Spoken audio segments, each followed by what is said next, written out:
देखी थी, एक बार पुनः यहाँ पर मैं ऐसा बता देता हूँ। इसमें आचार्य देव बता रहे हैं कि इंद्रियां जो है वो कितना सा जान पाती है और जो अतीन्द्रिय केवली भगवान का ज्ञान है वो कितना जान सकता है। उन दोनों की कहो वैसे तो परिभाषा ही बनी, लेकिन परिभाषा बताने मात्र में ही उन दोनों में कितनी दूरी है, उन दोनों के ज्ञान में, उन दोनों ज्ञान की क्षमता में कितनी दूरी है, कितना विस्तार का अंतर है, ये यहाँ पर समझा दिया। ठीक है कि इंद्रिय ज्ञान तो इतना जान सकता है, इतना सा उसका क्षमता है, उसमें भी इतनी मेहनत करके अपना उपयोग लगा के जानेगा और जानने के बाद भी याद रहा तो रहा, नहीं तो भूल गए, नहीं रहा, है ना। और अतीन्द्रिय ज्ञान कैसा कि याद रखना क्या, वो तो सब कुछ सब जान ही रहे, उसमें तो कोई आगे नहीं पीछे नहीं, ऊंचा नहीं नीचे नहीं, सबको बराबर हर समय एक जैसा जैसे का तैसा सब कुछ जानते हैं, कुछ उनके ज्ञान से कुछ भी छूटा ही नहीं है। इस तरह से यहाँ पर चर्चा आई थी। फिर इसमें एक मिनट, ठीक है, चलिए, इसमें इस तरह से ये विषय आया था। अब जो अगली गाथा आ रही है, यहाँ पर ये समझा रहे हैं कि इंद्रिय ज्ञान इससे अधिक क्यों नहीं जान सकता, या फिर यूं कहो, यहाँ पर कह रहे हैं कि जो केवली का ज्ञान है वो ऐसा क्यों होता है, मतलब केवली भगवान को राग द्वेष क्यों नहीं आता। इस तरह से अगली गाथा में चर्चा है। प्रश्न क्रमांक 60 पर हम देखेंगे, यहाँ कह रहे हैं कि ज्ञेयार्थ परिणमन है लक्षण जिसका, ऐसी क्रिया ज्ञान में उत्पन्न नहीं होती, मतलब केवली भगवान के राग द्वेष आदि नहीं होते, उनके विकारी भाव, उनके विभाव रूप परिणमन केवली भगवान के नहीं होते, ऐसा यहाँ पर बताया है। प्रश्न क्रमांक 60 पर है ना, देखो यहाँ कह रहे हैं कि ज्ञाता यदि ज्ञेय पदार्थ रूप परिणमित होता तो उसके छाए ज्ञान होता ही नहीं।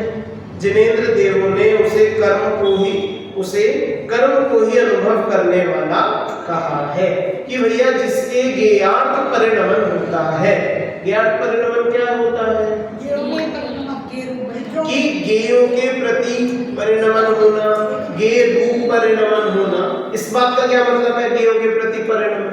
इसे आप अपनी भाषा में बोलो, जैसे हम आपस में बात, हाँ बिल्कुल, कि जिसको जाना उसमें अच्छा बुरा माना, उसको अपना माना या उसका माना या इसका माना, उसमें अपना कर्तृत्व डाला, एकत्व डाला, ममत्व डाला, तो जिसको भी जान रहे हैं उसमें कुछ ना कुछ ऐसी कल्पना करना जो सच नहीं है, उसका नाम है ज्ञेयार्थ परिणमन।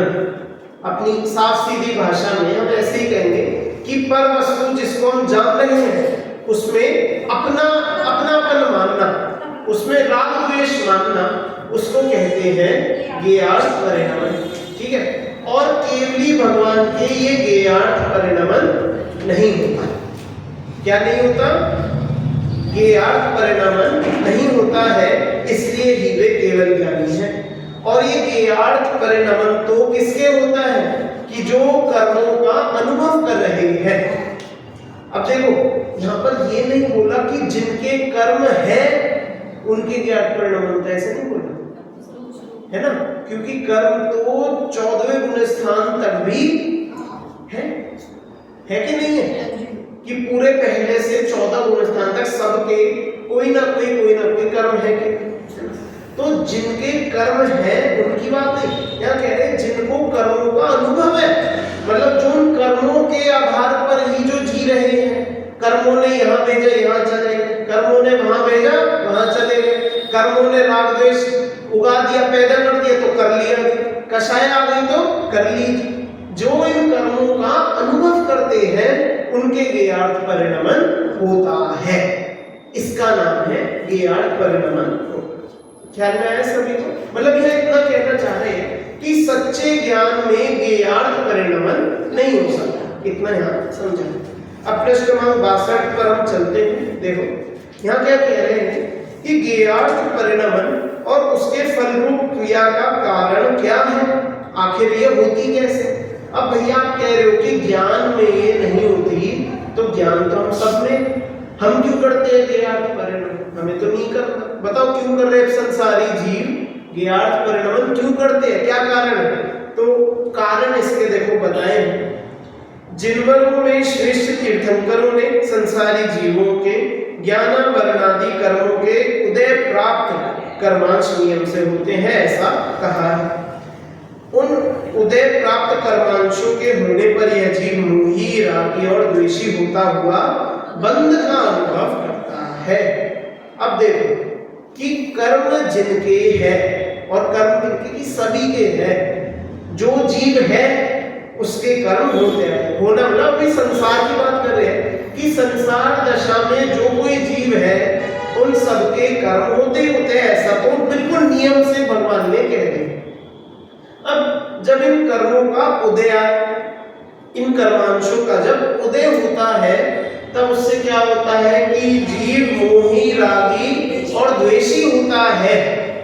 क्या होता है कि मोही, रागी, द्वेषी जब यह जीव होता है, मतलब अशुभ परिणाम जब यह जीव करता है, अशुद्ध परिणाम जब यह जीव करता है, तब उससे वह बंध का अनुभव करता है। बंध का अनुभव मतलब कि बंध होता है। समझ में आया कि देखो इसमें साफ सीधी सी बात इतनी सी कहना चाह रहे हैं कि जब जीव मोह राग द्वेष करता है उससे बंध होता है, बस इतनी सी बात यहाँ कह बस। यहाँ अब देखो नजरिया उधर से लिया, बात इतनी समझानी है कि मोह राग द्वेष किया उससे बंध होता है, लेकिन यह प्रश्न क्या पूछा था कि भैया भगवान को ज्ञात परिणमन नहीं होता, मतलब कि भगवान पर द्रव्य में राग द्वेष नहीं करते, तो जो जीव करते हैं वो क्यों करते हैं?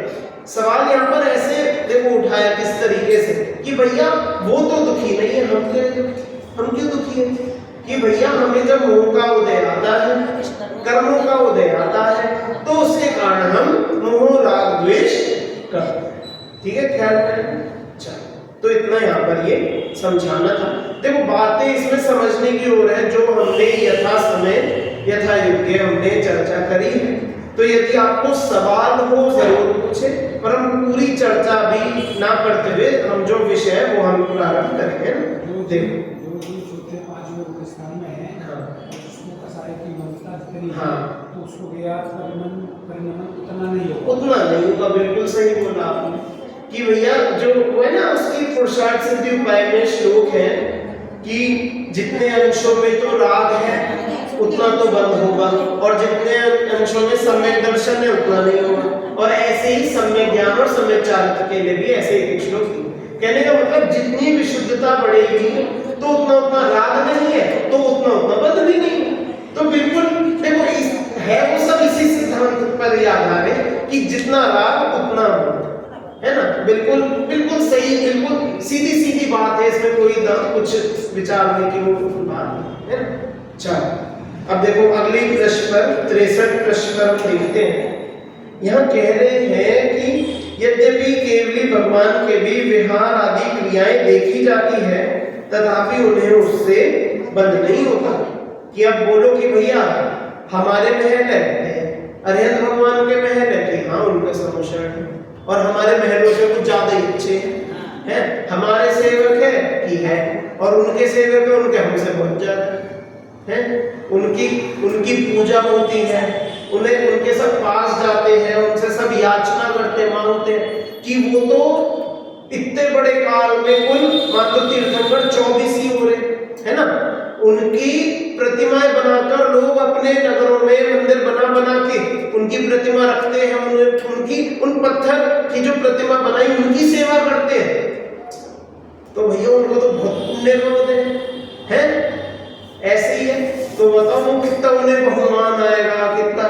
तो यहाँ बस इतना समझा रहे हैं कि उनकी जो कुछ क्रिया है, देखो मैंने चर्चा थोड़ी अलग कर दी, बात यहाँ इतनी समझा रहे हैं कि जितने भी उनकी क्रियाएं हैं जो असली जो रहतों के विहार आदि, तो 4 क्रियाएं बताई उनकी। कौन कौन सी किसी को ख्याल हो तो? उठना, बैठना, विहार और उपदेश, 4 क्रियाएं हैं। इसके अलावा अन्य कोई 5वीं भी क्रिया, आपको 5वीं क्रिया लेनी हो तो मुक्त होना, ठीक है। कोई नहीं, अगर पांचवी आपको क्रिया पूछनी है कि कुछ होती है तो भैया मुक्त होना कि वो अरिहंत दशा को छोड़ देते हैं। पांचवी क्रिया बस उनके लिए यही है, इससे अन्य कुछ नहीं है ना। तो ये 4 क्रिया होती है।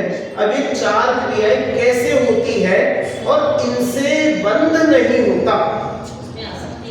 हाँ बिल्कुल, इसका यही उत्तर मिलेगा। देखो मैं पढ़ के बताता हूँ, अगले 64 पृष्ठ पर देखो सबसे ऊपर, उन अरिहंत भगवंतों के उस समय खड़े रहना, बैठना, विहार करना और धर्मोपदेश करना आदि क्रियाएं स्त्रियों के मायाचार की भांति स्वाभाविक ही है, प्रयत्न बिना ही होती है। ठीक है, इस पर भी हमने खूब चर्चा करी थी, इसमें आगे भी इसका उत्तर निराकरण सब कुछ दिया है। यह इतना समझा रहे हैं कि स्वभावगत है ना, कि अपने आप उनके बिना चाहे शरीर की ऐसी क्रियाएं अपने आप ही होती है। यहाँ पर हम सिर्फ इससे नहीं, अन्य भी उदाहरण है, जैसे ये आचार्य अमृतचंद ने दिया, इन्होंने बताया कि बादल के दृष्टांत से समझाई जा सकती है। क्या बोला कि बादल के उदाहरण के साथ भी इसका कोई विरोध नहीं। जिस प्रकार बादल के आकार को परिणमित उद्गलों का गमन, स्थिरता, गर्जन और बरसना आदि क्रियाएं पुरुष के प्रयत्न बिना ही देखी जाती है। अब बादल का आकार कोई इतना बड़ा, कोई छोटा सा, कोई हल्का लगेगा, कोई बहुत घना लगेगा, ठीक है, कोई बहुत तेज उड़ रहा होगा, कोई लगेगा कि यहीं खड़ा है, कोई एकदम उसमें बिजली कड़कनी शुरू होगी, कोई बरसना चालू हो जाएगा। तो ये सब किसकी इच्छा से हो रहा है ना, कि भैया बादल का वो ऐसे ही अपने आप ही परिणाम है। अच्छा, अब हम बोल दें कि भैया वो बादल की इच्छा से हो रहा है।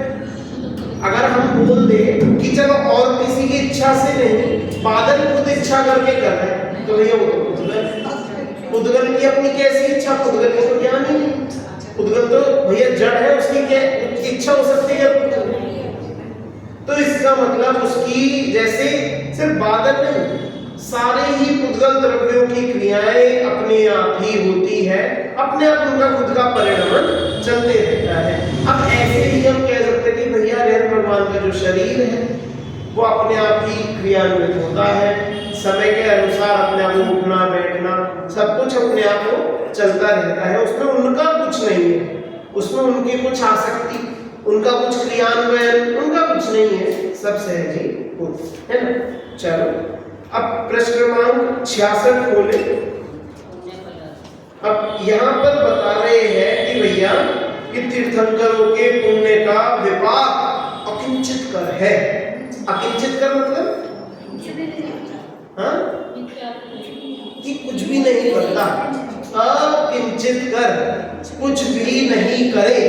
इस शब्द का बिल्कुल ट्रांसलेशन है, अ मतलब नहीं, किंचित मतलब कुछ, कर मतलब कर्म, कि कुछ भी नहीं करता। केवली भगवान के जो पुण्य का उदय आता है उससे वे उसका कुछ फल नहीं है, उसके विपाक की कुछ शक्ति नहीं है। देखो यहाँ क्या बता रहे हैं, अरिहंत भगवान पुण्य फल वाले हैं और उनकी क्रिया औदैकी है। भैया जो क्रिया उनकी कैसी कहलाएगी, देखो या तो उनके एक ज्ञान क्रिया है, केवली भगवान की कैसी क्रिया, ज्ञान क्रिया, बस क्या करते हैं कि जानना। अन्य गुणों से समझो तो सुख क्रिया, अपनी आत्मा का अनुभव कर, सुख क्रिया है, दर्शन क्रिया, अन्य गुणों से हम देख सकते हैं। पर मूलभूत यहाँ हम कहेंगे अभी कि उनके या तो ज्ञान क्रिया है ना, और जो उनके शारीरिक क्रिया वो कैसी है कि औदैकी, कि कर्म के उदय से वो होती है।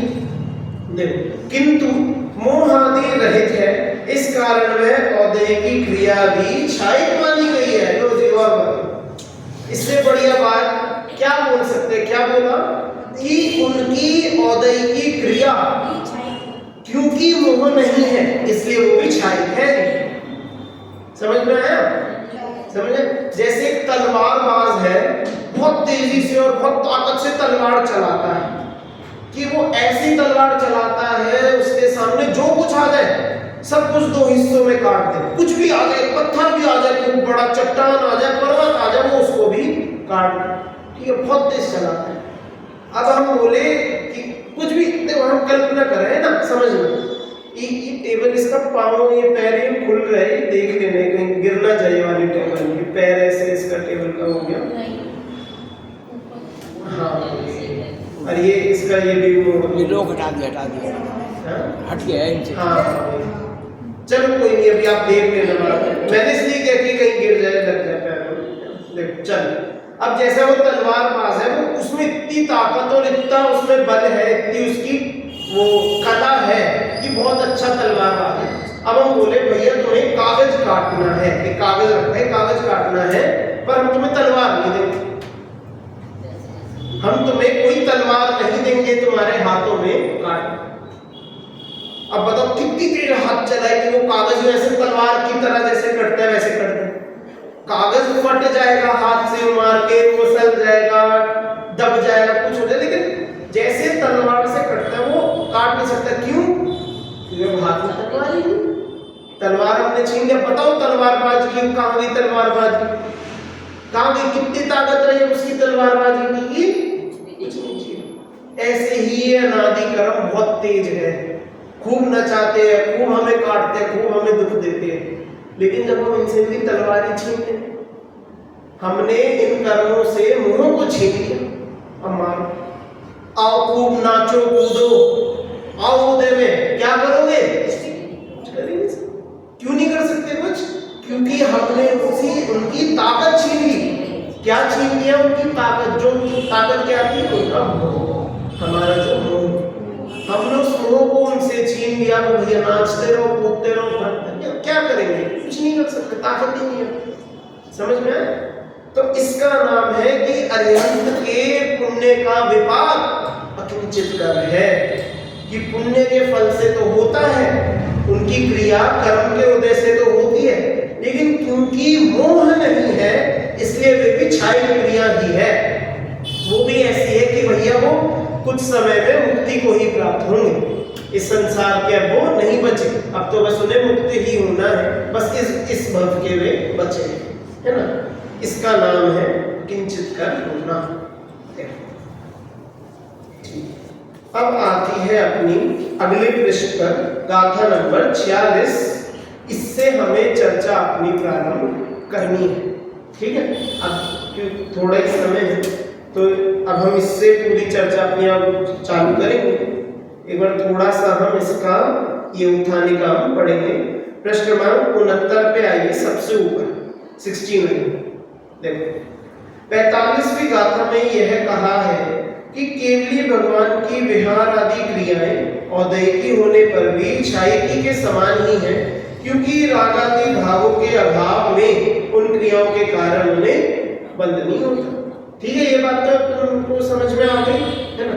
अब इस 46वीं गाथा में यह कह रहे हैं कि उक्त कथन के आधार पर यदि कोई ऐसा मान ले कि केवली भगवान के समान अन्य सभी संसारी जीवों के भी स्वभाव के विघात का अभाव है, तो उसका यह मानना ठीक नहीं है। देखो ये बात समझ में है भी क्या बोल रही, एक बार मैं फिर से दोहराता हूं।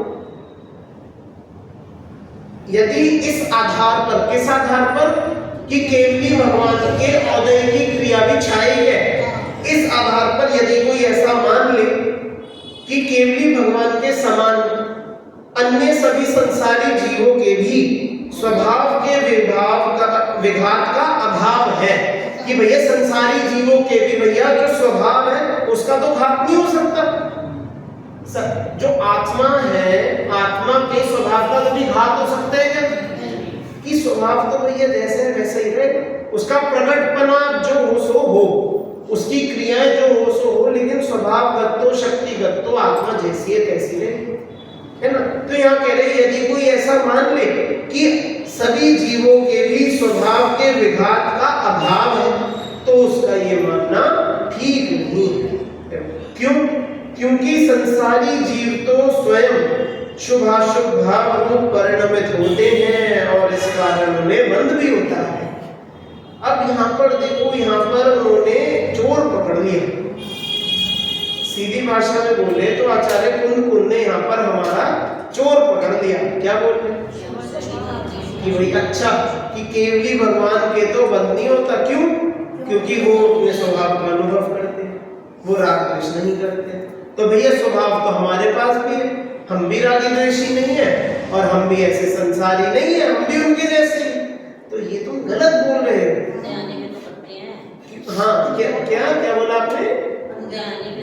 हाँ, कि यहाँ पर यही बता रहे हैं कि तुम राग द्वेष कर रहे हो। बिल्कुल स्पष्ट साफ साफ आपके और उनमें बिल्कुल एक बहुत बड़ा अंतर है। हम अभी केवली भगवान क्यों नहीं है, बहुत बड़ा एक कारण बिल्कुल सामने आपके माथे पर लिखा है। क्या कि आप राग द्वेष आप करते हो।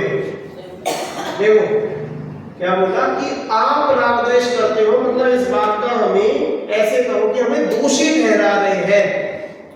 किस दोष के दोषी हैं हम? कि राग द्वेष करने की।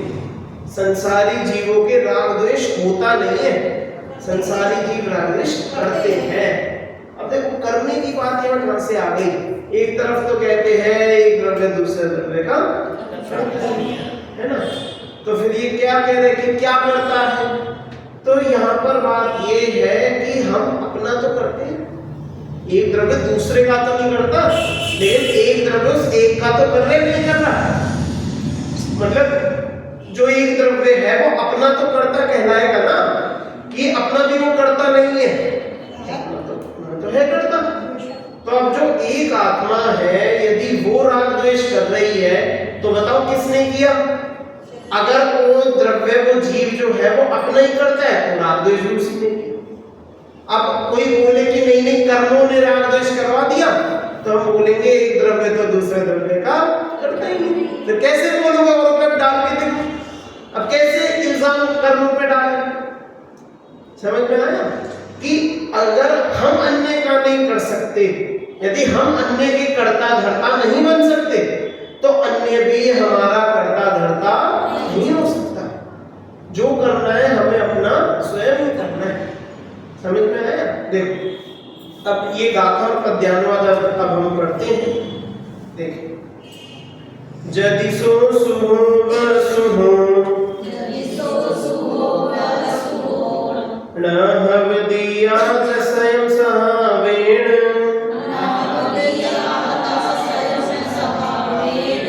संसार विज्जति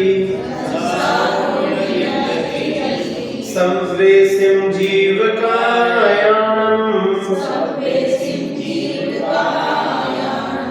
यदि जीव स्वयं स्वभाव से शुभ अशुभ रूप न परिणमे तो सर्व जीव निकाय के संसार पीड़ा सिद्ध हो।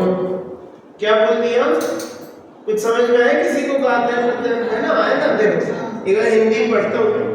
यदि ऐसा माना जाए कि आत्मा स्वयं स्वभाव से अर्थात अपने भाव से शुभ या अशुभ भाव रूप परिणमित नहीं होता, तो सभी जीवों के संसार का अभाव सिद्ध हो जाएगा। अब भैया आपको कहना है कि आप राग द्वेष नहीं करते, हम इस बात को एक बात को मान लीजिए, ठीक है? आप कह रहे हो कि भैया हम तो स्वभाव से सिद्ध समान है, मैं हूँ स्वभाव से सिद्ध समान, तो भैया बताओ संसार में कौन है? कोई नहीं। दुखी कौन है? फिर करना क्या है? बैठो घर बैठो। देखो बात सुनने में आपको अटपटी लगेगी, लेकिन यदि हम इस बात को इस तरह से मान ले कि भैया हम तो बिल्कुल सही है, हम तो जैसे सिद्ध है वैसे हम हैं, बात बिल्कुल सही है। देखो अभी जैसी ये मैं गाथा पूरी करूंगा 3-4 लोग अपना प्रश्न लेकर आएंगे, भैया संसार में लिखा है, क्या लिखा है कि ना प्रमत्त हूँ, बस एक क्या है कि जी हम तो ना तो हम प्रमत्त दशा वाले, ना हम अप्रमत्त वाले, तो भैया एक क्या है? तो बताओ वो कैसे बात बनी? तो इसमें समझने की बात ये है, अभी जो प्रकरण चल रहा है उसे समझेंगे। यहाँ पर मोक्ष मार्ग बता रहे हैं। मोक्ष मार्ग का क्या मतलब है कि जो भी जीव दुखी है, जो भी जीव परेशान है, जो भगवान के सामने बैठा है कि भगवान मैं संसार से थक गया, मेरे दुखों का मुझे पार नहीं मिल रहा, आप बताओ मैं क्या करूं? तो उस जीव को पहले तो ये बताएंगे भैया तुमने किया क्या है।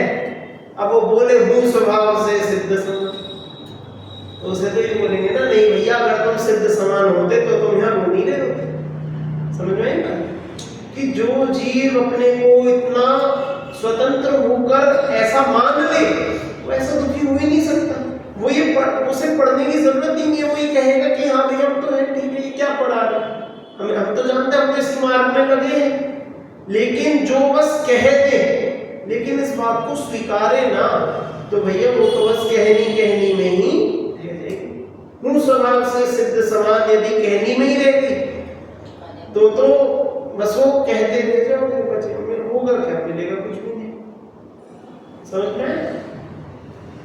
अब देखो थोड़ा इसे हम पढ़ते हैं। यहाँ पे इतना देखो बहुत शॉर्ट गाथा है, बहुत सामान्य गाथा है, कठिन इसमें कुछ नहीं है, लेकिन जो विषय है, विषय में सार निकालने वाला बहुत है, बहुत विषय है। देखो एक बार मैं पढ़ता हूँ कि यदि ऐसा माना जाए कि आत्मा स्वयं स्वभाव से अर्थात अपने भाव से शुभ या अशुभ भाव रूप परिणमित नहीं होता, कि यदि जीव अपने स्वभाव से शुभ अशुभ भाव मतलब खुद से शुभ भाव ना कर रहा हो, खुद से अशुभ भाव ना कर रहा हो, तो फिर तो संसार में कोई बचा ही नहीं। क्यों? क्योंकि फिर किसी का दोष ही नहीं भैया, वो तो औरों ने आके करा दिया। अब ऐसे तो फिर देखा जाए जो इस समय सुखी है, जो इस समय सिद्ध है, वो भी सिद्ध नहीं हो पाते। क्यों? उन्हें भी अन्य द्रव्य आकर सुखी दुखी करते रहते, शुभ भाव राग द्वेष अशुभ भाव ये सब कराते रहते, उनके और कर्म बनते रहते, तो छूटते ही ना। उनके कैसे छूटे? क्या था ऐसा, उन्होंने ऐसा क्या किया जिससे उनके उन कर्मों से पीछा छूटा? कि उन्होंने ये जो राग द्वेष पहले तो इसे स्वीकारा कि ये हम करते हैं। सबसे पहली बात है उस बात को स्वीकारना कि संसार में हम अनादि से क्यों हैं, क्योंकि हम ये काम कर रहे हैं, हम ये कार्य करते आ रहे हैं। जैसे वो कहानी सुनिए हम सबने शिवभूति मुनिराज की, है ना? शिवभूति मुनिराज का हम क्या क्या कहानी सुने हैं उनके, मतलब क्या उनका मेन किस लिए फेमस थे? कि उनका क्षोभम बिल्कुल ऐसा था कि किसी अन्य गति के जीवों का भी क्षोभम उनसे अधिक होता है। ठीक है, उनका बहुत कम क्षोभम थे, बिल्कुल कुछ जानते नहीं थे, कुछ याद नहीं रहते थे, बस इतना उन्हें मन में श्रद्धांत इतना विश्वास था कि जैसे दाल और उसका छिलका या चावल या दाल जो भी तुझमाज भजना, कि जिस तरह से वो अनाज का और उसका जो छिलका वो उससे अलग है, ऐसे मैं कुछ हूँ और ये शरीर उससे अलग है। तो इसका मतलब उन्हें पता था कि ये जो अभी वो जिस दशा में है, वो जिस संसार को भोग रहे हैं, यहाँ पर दुख है, तो उस बात को उन्होंने ढूंढा और स्वीकारा होगा। ऐसे कोई जन्म से तो लेकर आए नहीं होंगे। तुष्मास भिन्नम की जो उन्होंने कहीं सीखी होगी ना, और इतना क्या उन्होंने तो पता नहीं क्या क्या पढ़ा होगा, क्या क्या सीखा होगा, याद नहीं रहता था। अभ्यास या सीखना तो उन्होंने किया होगा, तभी इतना भी याद रहा उन्हें तुष्मास भिन्नम की। अब जब इतना पढ़ा सुना तो पढ़ने सुनने तभी गए होंगे ना जब दुख लगा होगा संसार में, जब उन्हें पीड़ा दिखी होगी, जब उन्हें संसार का दुख समझ में आया होगा, तभी तो इस मार्ग में लगे। वरना जिन्हें इनमें सुख लग रहा हो क्यों जाएंगे?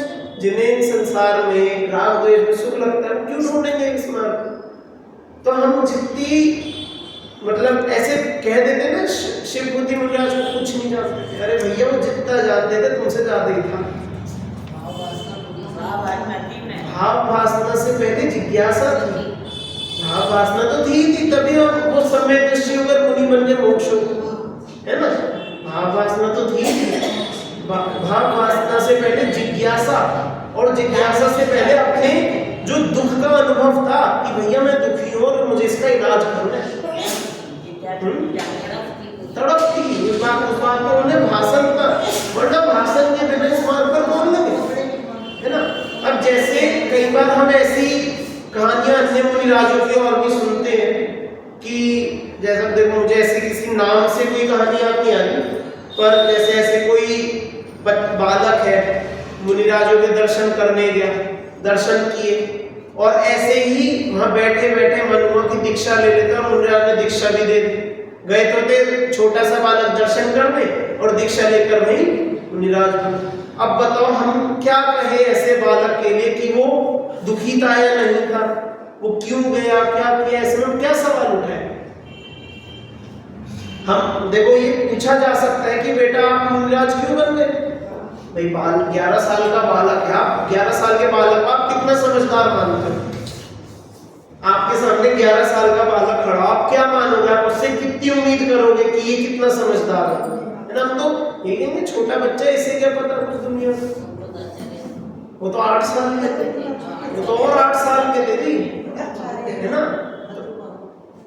हाँ वो भद्रबाहु स्वामी वे थे 11 साल के, ठीक है। तो देखो हम एक जैसे छोटे से बालक से हम सोचते हैं बालक ऐसे क्या करता है, और कहाँ वो सोचो वो मुनि दीक्षा लेके मुनि बन गया, तो उसमें क्या संसार के प्रति भाव नहीं होगा? उसमें क्या उसे छोड़ने का परिणाम नहीं होगा कि भैया संसार में कुछ नहीं है? वो परिणाम आया छोड़ने का, तो छोड़ा है। मुनि बनना कोई, देखो मुनि बनने की प्रक्रिया सबसे सरल प्रक्रिया है, लेकिन उस तक पहुंचने के लिए जो अपने विचारधारा, जो अपना जो अनुभवन जो चलता है, वो कोई प्राप्त नहीं कर सकता, बहुत दुर्लभ है वो। मतलब है बहुत सरल, लेकिन मिलता बहुत कम लोगों को। उतनी जिज्ञासा होना, उतना ऐसा परिणाम जगना कि हाँ भैया ये संसार मुझे नहीं रुच रहा, मुझे जाना है। इसका नाम है क्या कि भैया ये जो हम बोल रहे हैं ना कि शुभ अशुभ परिणाम हमने करे, इस बात को स्वीकार किया। जो गाथा में समझा रहे ना कि यदि तुम कहते हो कि शुभ अशुभ परिणाम तुम नहीं करते, संसार फिर है ही नहीं, फिर तो सभी सिद्ध है, जाओ अपने घर में मौज करो। ये स्वच्छंदी हो जाएगा। अरे कुछ है ही नहीं, फिर तो स्वच्छंदी भी देखो, स्वच्छंदी भी होगा, स्वच्छंदी कहेंगे शब्द तो उसके लिए, पर बचेगा क्या? वो तो कहेगा भैया अब तो खत्म, तो छुट्टी। वो संसार के प्रति जो पुरुषार्थ थे उसके, धर्म के अलावा भी जो अर्थ पुरुषार्थ और जो सब होते हैं, है ना, धर्म अर्थ काम मोक्ष, तो जो संसार के प्रति जो पुरुषार्थ, वो तो उन्हें भी छोड़ के बैठते हैं कि भैया अब तो हम सिद्ध है, छोड़ो। क्या कमाना, क्या खाना, क्या पालना, क्या पोषना, क्या करेंगे, सब कुछ बेकार है ना फिर तो बात इतनी समझनी है, सबसे पहले उस दोष को स्वीकार। देखो थोड़ी सी ये टीका की 1-2 पंक्तियां पढ़ के फिर अपन चलेंगे। यदि एकांत से ऐसा माना जाए कि शुभाशुभ भाव रूप स्वभाव में, मतलब अपने भाव में आत्मा स्वयं परिणमित नहीं होता, तो यह सिद्ध होगा कि वह सदा ही सर्वथा निर्विघात शुद्ध स्वभाव से अवस्थित है। अब भैया तुम बोल दो कि शुभाशुभ भाव हम नहीं करते, हम उसके करता नहीं है, तो भैया तो अगर तुम उसके करता नहीं हो तो तुम शुद्ध भाव के करता हो। इन 3 में से कोई एक भाव तो तुम्हारे हम कहेंगे ना, क्या तो शुभ या अशुभ या शुद्ध। ये हमने शुरू में कौन सी गाथा में पढ़ा था? 9वीं 10वीं 11वीं 12वीं इन 4 गाथाओं में हमने चर्चा करी थी। क्या तो शुभ भाव होता है या अशुभ भाव होता है या शुद्ध भाव होता है, और इनके बारे में भी कि शुभ भाव कैसे कैसे कहते हैं शुभ, है ना। तो यहाँ कह रहे हैं अगर तुम शुभ अशुभ भाव के कर्ता अपने को नहीं मान रहे हो तो तुम शुद्ध भाव के कर्ता, है ना। इस प्रकार समस्त जीव समूह समस्त बंध कारणों से रहित सिद्ध होने से संसार के अभाव रूप स्वभाव के कारण नित्य मुक्तता को प्राप्त हो जाएंगे, किंतु ऐसा स्वीकार नहीं किया जा सकता। अब भैया अगर तुम ऐसा कह दोगे कि सभी जीवों के राग द्वेष नहीं है, शुद्ध भाव है, तो हम तो यही कह रहे थे शुद्ध भाव करो। पहला अधिकार क्या नाम था? पहले अधिकार का शुद्ध परिणाम अधिकार, है ना, जो इससे ज्ञान अधिकार से पहले शुद्ध परिणाम अधिकार था। तो वहां क्या कह रहे थे, क्या समझा रहे चाह रहे थे कि शुद्ध परिणाम को धारण करो, इससे तुम्हें अतीन्द्रिय सुख और अतीन्द्रिय ज्ञान की प्राप्ति हो। अब जब तुम कह रहे हो कि शुभ अशुभ तुम्हारे हैं तो शुद्ध भाव होगा। अब भैया फिर तो तुम मुक्त हो जाओ, आप जा सकते हो, छुट्टी करो, है ना। पर ऐसा है क्या? ऐसा स्वीकार नहीं कर सकते। क्या बोला यहाँ पर कि किंतु ऐसा स्वीकार नहीं किया जा सकता, क्योंकि स्फटिक मणि के जपा कुसुम और तमाम पुष्प के रंग रूप मतलब परिणमित हो जाने के स्वभाव पने की तरह आत्मा के परिणाम धर्मपना होने से शुभाशुभ स्वभाव शुभ भाव कर रहे हो तो दिख जाएगा, तुम अशुभ भाव कर रहे हो आंखों से दिख जाएगा। वो कहने जिनके शुद्ध भाव होता है ना उन्हें कहना नहीं पड़ता हम शुद्ध भाव वाले, समझ लो। जो स्वयं शुद्ध भाव के धारक है वो कभी जीवन में कहेंगे नहीं हम शुद्ध परिणाम वाले हैं, शुद्ध भाव वाले। और यदि तुम कह रहे हो अरे नहीं नहीं हम शुभ अशुभ के करता नहीं है, हम तो शुद्ध शुद्ध वाले, ऐसे कहोगे। यदि तुम्हारे अंदर शुभ भाव के अंश होंगे तो तुम्हें कहना नहीं पड़ेगा। जैसे स्फटिक मणि पे लाल रंग लगाओ तो लाल हो जाएगी, काला रंग लगाओ काली हो जाएगी। ऐसे तुम शुभ भाव करोगे तुम शुभ हो जाओगे। और ये बात हमने कहाँ पढ़ी थी कि जो परिणाम जो जिस द्रव्य के जो भाव जिस समय होता है, 8वीं गाथा में, तो जिस समय जिस द्रव्य के जो भाव होता है वह द्रव्य वही कहलाता है। तो तुम शुभ भाव करोगे तो तुम शुद्ध कैसे कह रहे हो? तुम अशुभ भाव कर रहे तो अपने को शुद्ध कैसे कह सकते हो? यदि तुम शुभ भाव कर रहे हो तो तुम शुभ के करता हो। यदि तुम शुद्ध भाव करोगे तब हम कहेंगे हाँ तो भैया तुम शुद्ध भाव के धारक हो। समझ में आया? बहुत सामान्य सरल गाथा है लेकिन इसमें समझने के भाव बहुत है। आगे भी और भी चर्चा है, इसे हम और विस्तार से अगली कक्षा में करेंगे क्योंकि समय भी ऊपर काफी हो गया है, शेष चर्चा करेंगे।